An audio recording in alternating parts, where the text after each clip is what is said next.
Hello. അപ്പം ഇന്ന് 7 days ചാലഞ്ചിലെ day 3 ആയിട്ടുണ്ട്. ഇന്ന് ഉണ്ടാക്കുന്നത് ഒരു സ്ക്രഞ്ചീസ് ആണ്. ബേസിക് സ്റ്റിച്ച് പഠിച്ച് ഏതൊരാൾക്കും ചെയ്യാൻ പറ്റുന്ന സിമ്പിൾ ആൻഡ് ഈസി പാറ്റേൺ ആണിത്. ഇതിൽ തന്നെ ഡിഫറെൻറ്റ് ടൈപ്സ് ഓഫ് യാർഡ് നിങ്ങൾക്ക് സെലക്ട് ചെയ്യുക. ഇഷ്ടമുള്ള കളറ് നിങ്ങൾക്ക് ആവശ്യമുള്ള ഡ്രസ്സിനനുസരിച്ച് മാച്ച് ആക്കിയിട്ട് നിങ്ങൾക്കത് ഉണ്ടാക്കാം. അതുപോലെ ക്രോഷ്യോ വർക്കിൽ ഒരുപാട് സ്റ്റിച്ചസ് വരുന്നുണ്ട്. നിങ്ങൾക്ക് ഇഷ്ടമുള്ള സ്റ്റിച്ച് നിങ്ങൾക്കിതിൽ ആഡ് ചെയ്യാം.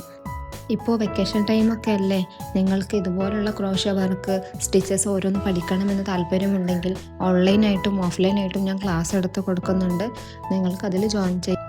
നമുക്ക് ആവശ്യമായ പ്രൊഡക്റ്റ്, ഒരു ബാഗ് ആയിക്കോട്ടെ, ഹെയർ ടൈ ആയിക്കോട്ടെ, എന്ത് പ്രൊഡക്റ്റ് ആയാലും നമ്മൾ കുട്ടികൾക്ക് വേണ്ടിയിട്ടുള്ള എല്ലാ ഐറ്റംസും നമുക്ക് ടോയ്സ്, ഫ്രോക്ക് നമുക്ക് നമ്മളെ കൈ കൊണ്ട് തന്നെ തുന്നാൻ പറ്റും. അതാണ് ക്രോഷ്യോ വർക്കിൻ്റെ ഒരു പ്രത്യേകത.